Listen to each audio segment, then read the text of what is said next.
અને સંસારમાં છે ને અમુક સંબંધો બટકણા ખરા, એમાં તમે ગમે એટલું હાચવા જાઓ ને ઈ બટકણા જ હોય, ઈ બટકીને જ ઊભા હોય.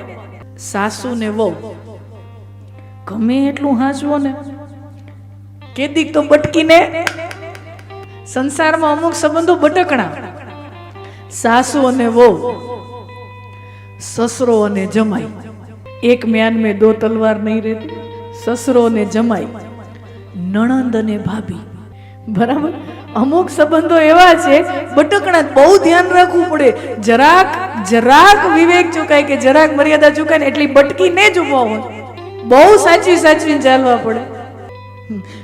પેલા દીકરીને એક ગામથી બીજે ગામ સાસરે જાય, હવે તો ગામમાં પિયર્યું ને ગામમાં સાસર્યું, અને એમાં આ શહેરોમાં તો શેરીમાં પિયર્યું ને શેરીમાં સાસર્યું.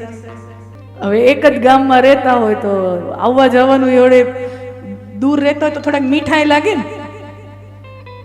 ક્યારેક ક્યારેક આવે. હવે એને અમદાવાદમાં જ રહેતા હોય ને રાજકોટમાં ન્યા બધા રહેતા હોય, ત્યાં રોજ ભટકાય. નાના વસ્તુમાં હાજરી આપવી પડે, આ તે હોય. એટલે પછી જે ઓલો માન મોભો હોય, બારગામથી જમાઈ આવ્યા, બારગામથી દીકરી આવે, એની જે હોય ને ગામમાં રહે તો ફરક તો પડે ને.